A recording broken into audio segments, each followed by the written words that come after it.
Running my race till I'm one of the all-time greats. Skate.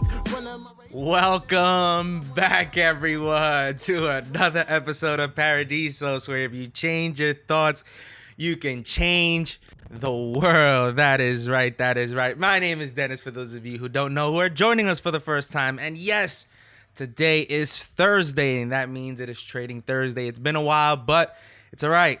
The world is going on. Things are happening, but we are back. Our guest for today is a national and global sales manager for F3 Metalworx. He is into golf, weightlifting, CrossFit. You already know. CrossFit. Yeah. He is currently training for a marathon, and he is also into the art of progress and growth. Everyone, please welcome Trading Experts Alpha member, Zac Culbertson. Awesome. Zac, thank you so much for joining us. Let's jump right into it. How did you first start trading? How did you first come into trading? Oh, man. So I actually was talking with Moody Mo, my man Mo from TE, and I told him the other day I was trying to connect with a bunch of people on TE, and he was the one that got me into it. He's the one that sent me the message, said, "Hey, I saw you. I didn't know if you'd be into trading or not, but you really need to get into this group." And I was like, "Nah, this isn't for me. There's no way. I have no business in the market." And I started with getting started from TE, and the rest is history. I probably hounded Ben, Shake, and Mo more than anybody else about questions in the market and stuff. I looked like a fool, but I learned a ton by looking like a dummy, for sure. So Mo was the one that got me into it, for sure. Nice. So what are some lessons you learned early on in trading? Like when you first joined Trading Experts, I know Ben, and everyone knows Ben could be a hard ass sometimes, but he's straight to the point, and he likes to toughen everybody up right away. So what are some lessons you learned early on? Don't send me nonsense. You send a chart that is absolutely garbage, and he calls it out, but I think I appreciated that more because and just like you had with Gina back in the last episode, she's very black and white. And so whenever I'd send these setups, in that chat, Ben would just pick them apart. Mo, pick them apart. God, what are you doing throwing that garbage here? But I think that was a big learning for me, is just making sure that whenever I start looking into these charts, or whenever you start out, those are the biggest things. You have to learn the absolute basics before you start getting into technicals. And if you don't know the basics, then you can't do it.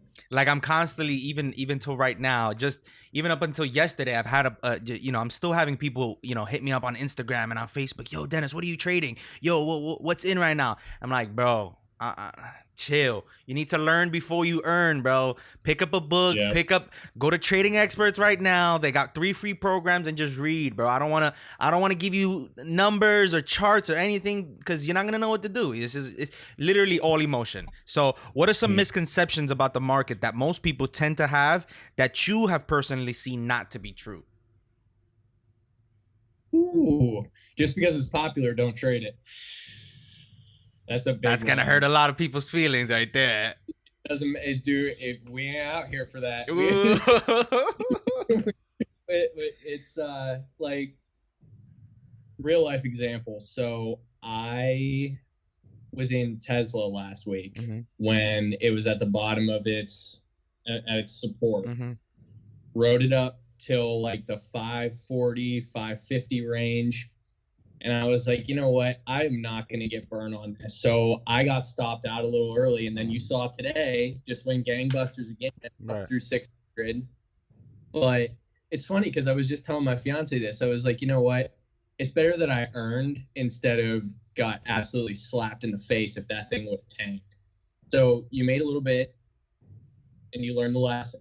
And maybe I should have gave it a little bit more room. Maybe I shouldn't, or maybe I should have just kept it at break even. Maybe I should have held the bag longer. But I'm not risking to get my face ripped off by a popular stock that everybody's trading. So it's just, and you can't, and that's the other thing too. Ben was always saying, "Oh, that's one of your, like, that's your girlfriend's stock." And I'm like, "What are you talking about?" And he goes, "Because you're dating it. Like, you just like it and you like it and you're like, oh yeah, I'm going to keep coming back." And then when you get hurt, it's like you never go back. And It's so that emotional attachment to it. it's right here. You got to just, and if you make money off of it, just keep your eye off of it, because sooner or later it's going to go. And it's just being patient too. That's a big factor too. So just because it's popular, don't trade it unless the setup's there. And Ben and Shake have always said that too, is if there's no setup there and it's a popular name, then what's the point? Right. Why are you chasing? There's no reason to chase. Exactly. It's gonna do what it's gonna do, regardless. Yep. So what fears did you have about trading? Like before Mo, or like as soon as Mo hit you up and was just trying to convince you, what fears did you have going in the beginning? Honestly, it was probably learning how to buy a stock. As funny as that sounds, or even I actually almost applied for the options, like the options trading in Robinhood. I almost got into that as well. I'm not even gonna lie. So, and I've been a huge advocate of reading before I start buying, but you get so anxious, you get so caught up in it. It's emotional again. You start saying, "Oh, I want to learn how to buy this, and I'm gonna throw $5,000 in there, and I'm gonna throw it on this, and I'm gonna gain this much." And that's the other misconception too. We should go back to: don't think that you're gonna get into the market and make stupid money. That's the other thing too. Don't go into the mindset of like, "Oh man, you know what? I'm gonna pick one stock and I'm gonna show everybody that's been doing this for years how I'm gonna make money real fast." Yeah. That patient money is way better than that fast money, honestly. Absolutely. And learning. So what would you say is your best trade to date? Your very best trade, your very best single trade. So he'll message me about this, but it was ARRY, Array Biopharma. It was like a support resistance situation at the bottom, kind of looking like garbage, but I bought through 1750, went to like 25 range. Next day it got bought out, jumped to 45. It was a good solid trade. That was probably, percentage on it was maybe 50. That was my best one, percent up. But at the same time, it's like, he looked it like when I sent him the screenshot of it, and he goes, "Oh, okay, so you're gonna throw luck in here." And he's like, but it humbled me though, because it's like, don't buy the garbage. Like if that's one of your favorite names, like it was just because I don't know, I just had a good feeling about it, and for some reason in that one I held the bag.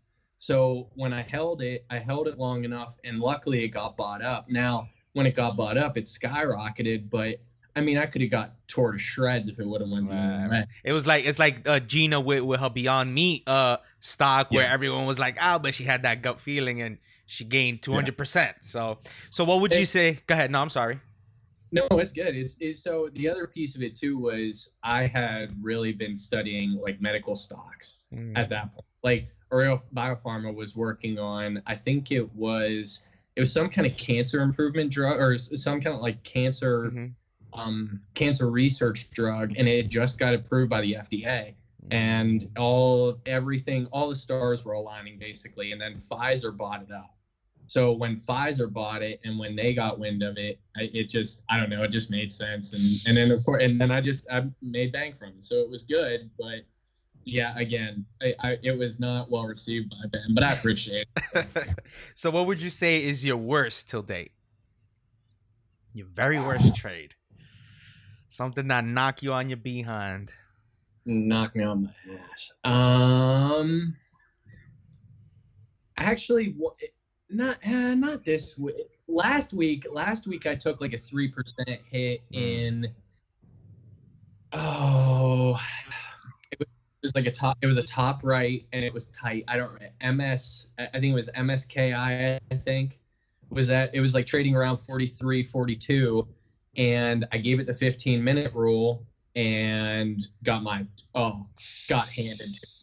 Because I was like, oh, it'll be fine. It's all right. It's inside of the 15-minute rule, but everything's been so volatile and choppy. It was like a 3% drop, and what I did was I loaded up, because I tiered it, and it got to right where the breakout level was, and then it just but flushed, and I was like, oh, that sucks. It's like with this volatility right now, it's like all the rules go out the window. Still, though, stop losses save lives. Oh, I gave it room, but I gave it way. I was being stupid. So how were you able to overcome that? How were you able to just overcome, even though it just happened last week, so you're not considered a new trader and you've been doing it for a while? How are you, not specifically just that one, but how are you able to overcome something that you're not really expecting to happen? As far as, I want this trade to do this, or, it just hit your stops loss too early. How do you overcome those things? So especially last week, I really have to watch my position sizing. And after I keep going back to Gina's thing, but it's just fresh in my mind because she's very similar in the way that I think, like, if things are black and white, like if it's going to break out, it's going to break out. If it's going to break to the low side, it's going to break to the low side. But I think every time I've been entering a trade now, I've really been utilizing it's Trading Views notes. So what I'll do is I will make the bar chart, or I'll make my support resistance, or I'll make my cone, or I'll make my breakout level or whatever. But in my notes, I am making sure that I am always putting what that breakout level is. And if I'm tiering, I need to make sure that I am hitting all of those tiers. And I think it's just being consistent with your game plans and really marking out what your goals are. Like, if you want to make a goal to make 5, or you want it to go 5 points, and whatever your risk reward is. And really going back to the OG note cards is a big deal. Like, writing down each trade, like, what was a success? What did you learn from it? What did you really do wrong? What have you been doing right? I really think that documenting each of those trades is a huge deal. And so, I mean, if I was going to give any advice to a new trader, that would be it. And you need to. Yeah, go ahead. No, sorry. And you don't think people, or you don't think people are going to think that that's a bit tedious to document every single trade ever? I did. I thought it was a load of crud, to be honest. I'd be like, well, yeah, I just won't do that again. Oh, yeah, I won't just do that again. No. Oh, well, sometimes in, and I'm still doing it, dummy. Like, yeah, and when you have, it's almost like writing a journal, right? Like, even your journal entries, if you have a journal and you are in the markets or you are in trading and you look the night before at what setups are out there or look what the news is doing, being on top of stuff's a big deal. I mean, even if you read a couple of chapters, or like a chapter a night in a book or something like that, do yourself a service and go look at the earnings reports. Go take 15 minutes out of your day, filter, do some looks, be like, okay, here's my game plan for the week. Here's what my top 5 have done. Here's what my bottom 5 have done. Here's my game plan for this week. I'm going to execute on these, and if they don't work, then I have a back. Absolutely. And it's like you said, you journaling is so important, and you have to be so meticulous and so detail oriented when it comes to this, because it's not only your livelihood, it's your money that you've worked hard for, that's in your pocket, that you use to provide for your family, for yourself. So that's something that you want to take into account. So straying a little bit away from you want to say something? So just to piggyback off of what you just said and how meticulous you should be with that, dude, it has literally writing down trades. I'm not saying that like trading has stemmed into my entire life as like it's the top of it, but we have our whiteboard that's out here. My fiance and I have this whiteboard out here that's literally our goal board. That goal board has been filled out step by step on what we need to do from a budgetary standpoint, where we want to go when we want to get our house, where we want to go when we want to get a new car.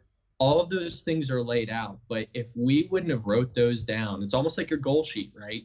If you write those down, stats are relative, right? But like 75% of people that write down their goals are probably going to hit those goals. Exactly. Because they're seeing it every day and you get hungry. And it's like, and people who don't write them, and then they're just going to go walk around and say, oh, I'll achieve it. I don't have to write it down. It's up here, but you're not really looking at it every day. You're not really hungry for it. You're not really instilling it in your mind when you write it down. That's just a thought, and then it's just going to go away like every other thought. Yep. And you see it every day. It is the first thing you see when you wake up, and it's the first or last thing you see when you go to bed. If you want it that bad, you're going to write it down. Absolutely. All right. So straying away a little bit from trading, I wanted to talk about how you got out of debt. So how did you completely get out of debt? So, well, first we should start with how I got into debt.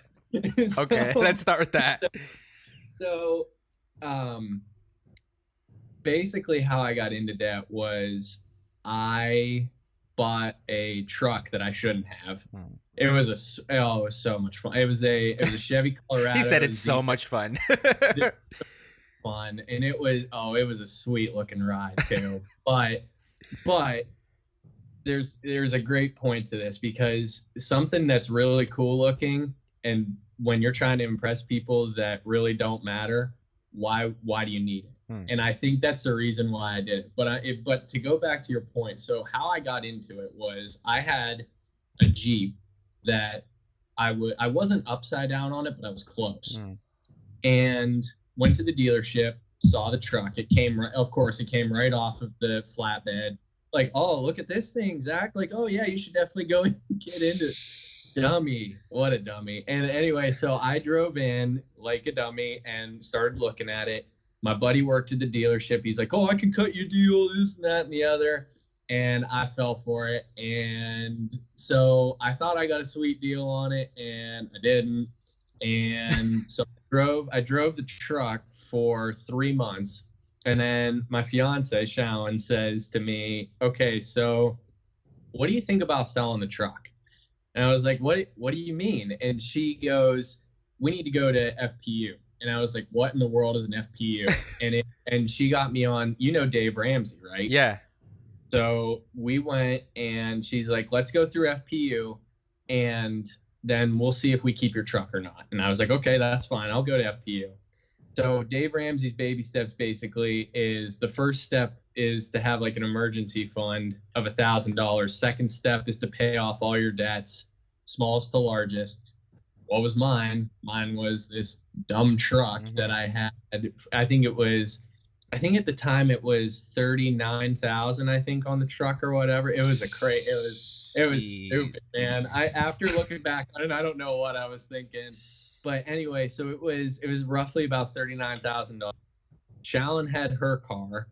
We had I had subscriptions. I basically cut all the fat.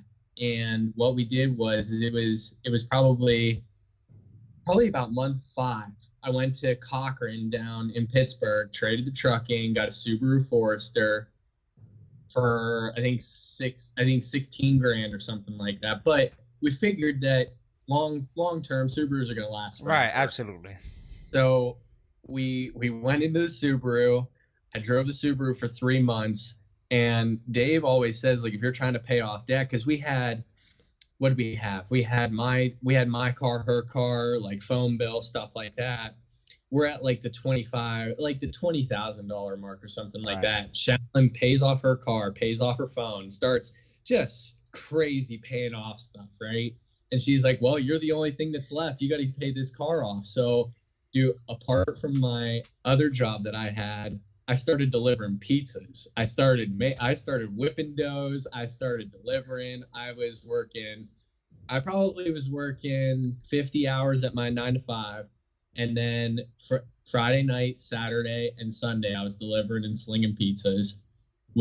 And I did that for 3 months. And then right before, it was, how long have we been out? 3 months now? 3 months.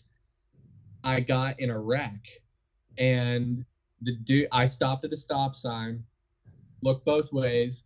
The dude starts pulling, or I start pulling out, and he T-boned me going like 40 in my driver's side door, totaled my car, it was bad. The truck or the Subaru?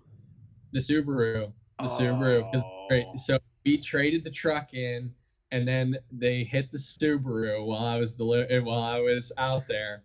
And I got T-boned on my driver's side door. I was lucky to be walking, honestly.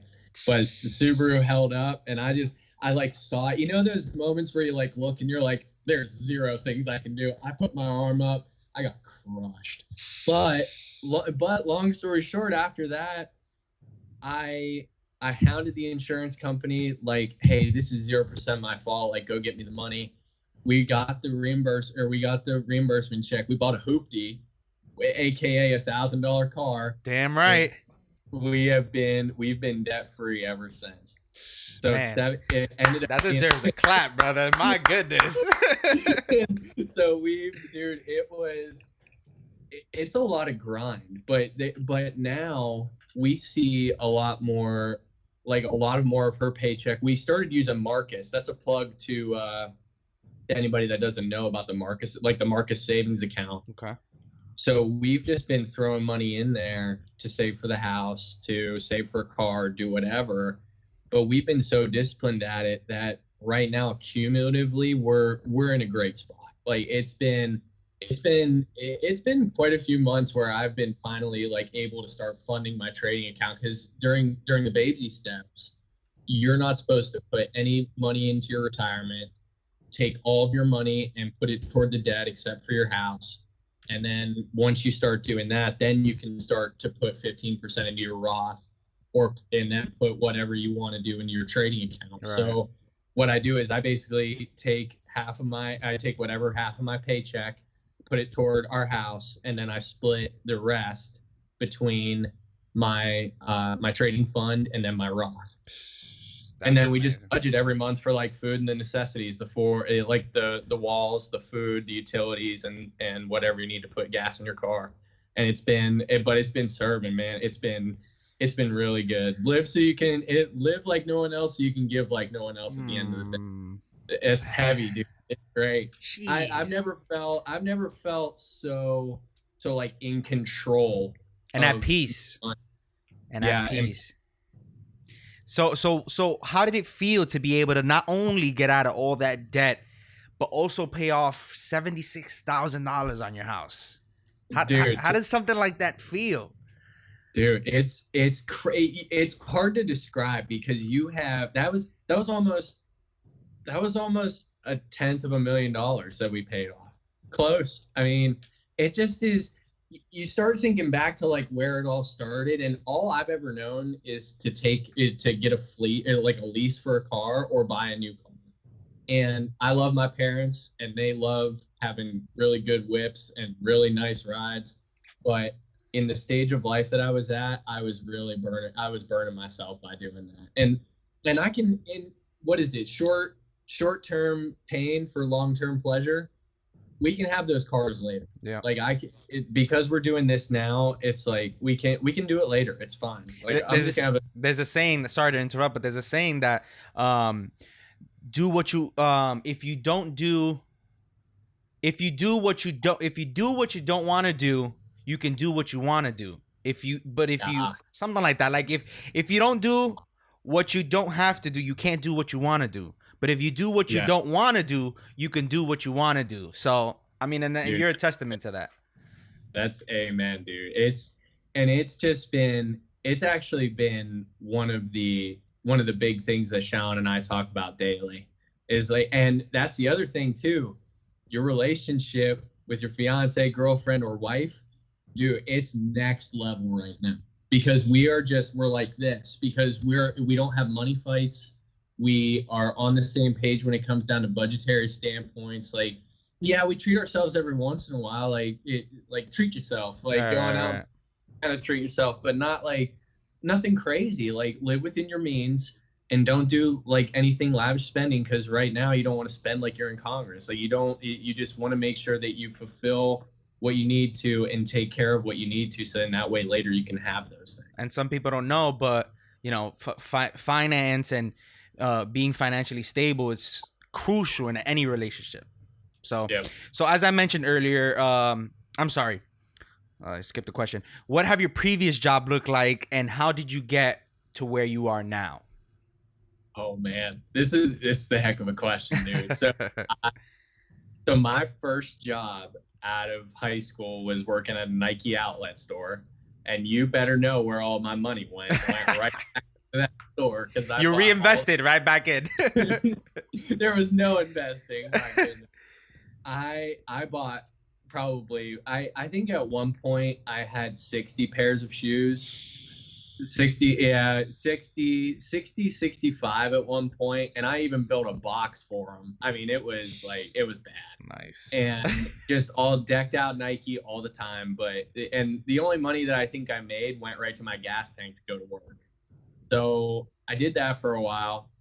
I was a server at a couple of restaurants, one in my hometown. I got a steakhouse, basically. Did that while I was in college to pay for books. I did meter reading. You ever seen those people going out and like tap the little things on the side of the house? They did that. I sprayed weeds for my dad's company. Like, he's a tree guy. What else did I was slinging dog food at a local dog food manufacturing plant. But that was like, I had a lot of internships. So I had like marketing internship. I had a supply chain, like did a lot of different stuff there, but primarily I was slinging dog food, like making it, bagging it, sending it, driving forklift, moving it every day. Procurement, like actually watching it go through the die, like it's crazy. And then after that, I got a job selling, what was it, dumpster parts. That's weird.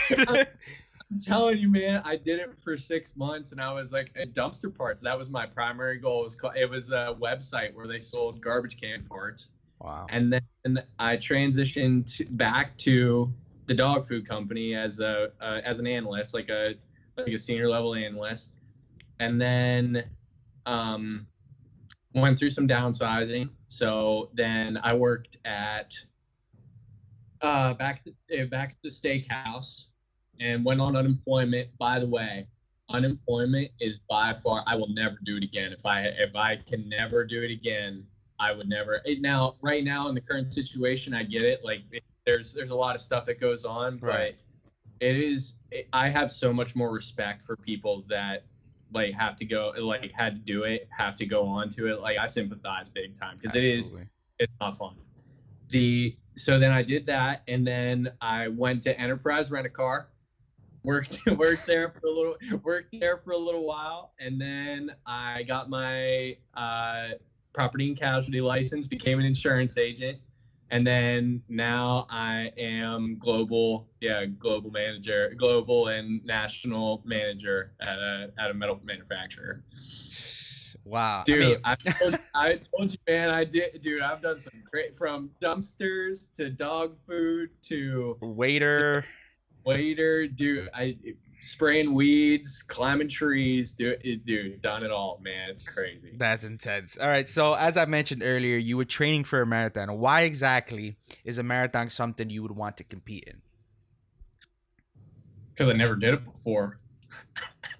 Okay. But it's so backstory to that. Shallon forced me into that too, but not so much forced, more like encouraged. Hey, yeah. Would you ever do a marathon?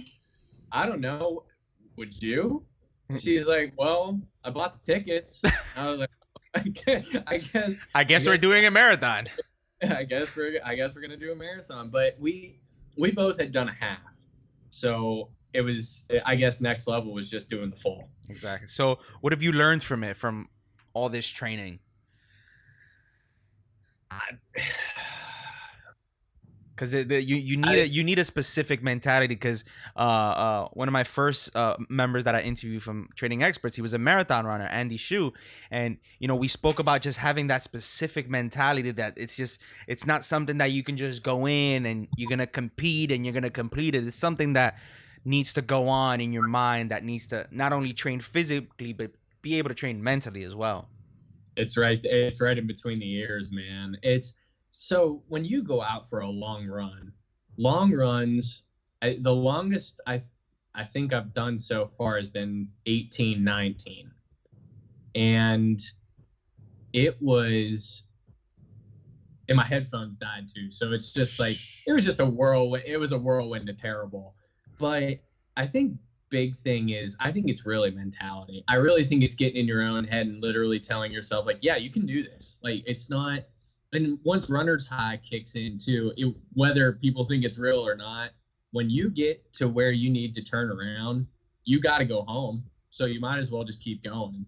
I mean, that's really what you got to do. And just, I don't know, it's not even, it's kind of getting your ideas too. Like it's a fun thinking time. Like if you can channel your thoughts to really start thinking about big picture things and maybe ideas that you may not have before, it's a good time to think. But really it's been interesting for sure, because I'm not a runner. I like slinging weights. I like lifting heavy Me and stuff. you both. Yeah, and that's so I think it's really between the ears. I think that's the biggest thing that I've learned from it for sure, is just getting a hold of my mental capacity, really. Absolutely. So since I'm assuming COVID-19 and everything that's been going on has canceled the race, how have you been able to stay so focused in training? Because like you just said, us guys, we like swinging weights above our heads. We ain't no runners. So how have you been able to stay just so focused in that specific training? So we have a poodle that needs to go out every day. It's his name's Theo. He's laying behind me. He's passed out. So he needs ran every day. So that's one motivator. Second motivator is our wedding coming up in September. Congrats, by the way. Congrats. Thanks, man. I appreciate it. And then I think that was actually one of the most devastating days, honestly. When they canceled that and you get all that training in, and like just everything that you were working towards is now on the back burner. But I think what's keeping us training now is the fact that we have now we're looking more at our September wedding date, right? We're saying, okay, so we want to look our best. We talked about this last night. It's funny you bring it up, because we were talking about that last night. Like, let's set this goal to be wedding ready by September 5th. And then let's run the marathon, like maybe like 2 weeks or 3 weeks before we do that. So by the time we get to our wedding, we're going to be shredded. That's what we said last night. That's awesome. Like, you just have to adjust, right? Like, that was the thing I said last night. Control what you can control, and the other things that you can't control, stop trying to control. That's really in this whole situation, right? What can you control throughout your day, and what you can't control? If you can control the controllables, then stop worrying about the things that are completely out of your hands. Like, there's just, I don't know, there's things where you just have to shrug it off and be like, my shoes aren't going to be here for another month, or my groceries aren't going to be here for a week. Oh, I'm not going to have toilet paper for like a month. I mean, what are you going to, you just got to shrug it. Like, you got to adjust and move on. Yeah. You have to. And I can speak testament to that as well. Cause excuse me, my first ever CrossFit competition was actually coming up this weekend coming up, and it was moved actually to September, so that hunger is still there. And it's like how we mentioned earlier, whiteboards are like amazing, by the way. So I bought a whiteboard and I put it in my garage gym, and I wrote everything that I needed to do to begin to train for that competition. And every day I'm just in there and I'm grinding and I'm hustling, and it's like you said, it's less about the competition now, and it's just more about wanting to be able to do it, especially with all this, COVID-19 and gyms being closed. I have the honor to have my own garage gym where I'm able to train and just bust some behind in there and just continue to grind. So, that's, I agree with you 100%. It's just staying focused. And like you said, just, it's in between the ears, and that's all that really matters. So, you've been engaged for a year now, like you mentioned. What would you say are the 3 things that made your relationship and make your relationship work? Dude, laughing, man, she's a joker. Oh my God. Before she actually just went in for her shift tonight. She went in for a 7 to 7. But I think number one is making sure that you have to laugh, and you really have to just laughing and being open with each other too. Like, if something's really bugging you and if something's on your mind, like, you gotta say it. I think that's number 2 for sure, is communication, laughing, communication. And, you know, there's no I in team, but I think it should have been spelled with a we, because we gets it done. I'm telling you, none of this FPU stuff would have worked. None of the communication, like for budget stuff, would have worked. You know, you get that stuff, you get a teammate and you get somebody that's on the same page, and you got a best friend too. That's like huge, because she knows more about me than I know about me, for sure. But there are times when we're going through hardships like this, like C19 basically to us is just like, well, I guess we have a lot more money to save for the house, because we don't have to go like wine tasting, we don't have to go out to eat, we don't get silly stuff. But it just all translates to the goal. We're just like, okay, well, I guess we'll just use this money for exactly what we want to use later. So we, communication and laughing, dude. It's all day. And, you know, the other thing too is church has been a big thing for us too. Now, even though we can't go to church right now, we spent, what was it? Yes. You ever heard of Elevation Church, like Furtick? What? Yo, that just gave me the chills. You asked me that, bro. Yo, that just gave me the chills. That's one of my favorite preachers, man. Furtick has been, he lit it up yesterday, and he did it on Friday too. What he said, what was his thing on Friday? He's like, I can get through Friday because I saw what happened on Sunday. Yes. That hit me so crazy. Hard. I loved it. It was so good. Stephen Furtick. Definitely. And I have I don't mean to change the subject, but on my Twitter, I post quotes. I have a bunch of quotes of him on that Twitter. So absolutely. Yes. Yeah. So yeah, I agree with 100%. It's just, especially that communicating part. And that's very important for women and relationship. It's just being able to communicate, because, you know, to be honest, men aren't good communicators. You know, we just want to keep our heads down, and we want to work, and we want to be able to provide and be there for our women, but it's hard for men to communicate our feelings and, like you said, what's on our minds. So that's something that definitely needs to be implemented from the get, you know, from courtship to relationship to marriage to spending the rest of your life together. So I agree with 100%. So to wrap up this awesome podcast, why trading experts? I asked this to all of my guests. Go ahead. So I'll start with this first, because Shallon, I actually just gave her the Getting Started book. So Shake Ben, you owe me for that one. No, they don't owe me a thing. Dude, I'm telling you, that material, whether you're a new trader, whether you're experienced, whether you're doing whatever in trading, do yourself a favor and literally go download the books, or ask someone for just the Getting Started program. Because it has so many nuggets in it that you can pull from it. And the other thing is that it's the community. It's really the community that's in there. There's a lot of networking opportunities in there. You've got Adam Rabb that's in there. You have Gina's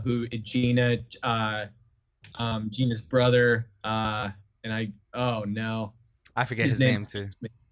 I know you're talking about. Yeah. But then you have Ben, and you have Shake, and you have Mo, and Heaven's in there too. Zord's in there. All those guys are there for you. You think that they're there for them, but they already know these things. This is where they get to really pour out their knowledge to someone who's willing to learn and listen. And I owe them a lot, especially when it comes down to just being there on a day-to-day basis. Like, I was talking with Shake yesterday, just messaging back and forth, and then Mo too. Those guys, not just from a trading standpoint, from like a life perspective, like a life cycle too. Right. Like, those guys are there for you. It's a community, it's a family. So that's a big plug for TE. Make sure that you just go give it a shot. If you don't like it, leave. It's fine. But get a Getting Started book out of it and learn. Yeah, and it's absolutely free. Like, you can go to the website, tradingexperts.org, and download their first 3 programs, actually. So definitely check that out. And I think something that will incentivize people to go, you can now actually get $100 off with Dennis 100. That is a promo code now, guys. Dennis100. You've heard it here first. Type that in when you're signing up for Trading Experts, and you're gonna get $100 off as long as you stay a member. And Zac, man, thank you so much, brother, for coming on to the podcast. And man, I usually I expect we gotta do it so good. I love it, man. I'm so pumped when like Ben said, dude, would you go on? I was like, no way. I was so pumped. So definitely, excited. I appreciate it. I'm honored. And you know, these episodes usually last 15-20 minutes, but they're so full of gold nuggets. Not that I'm getting on my past interviewees, because they're all of them are awesome, but you know, it's great to have these long talks, and hopefully we can do it again. Again, Zac, thank you so much. I really appreciate it. Guys, look, ParaDeisos Journal. They're in stock. They're awesome.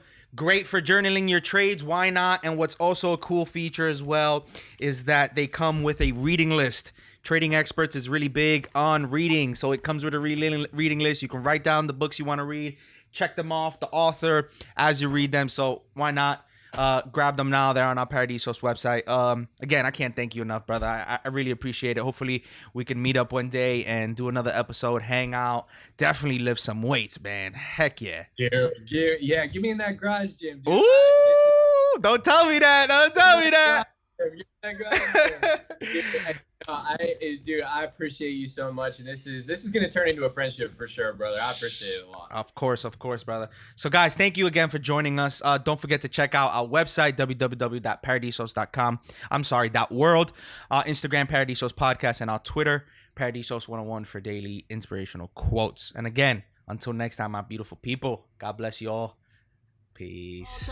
Wait. Running my race till I'm one of the all-time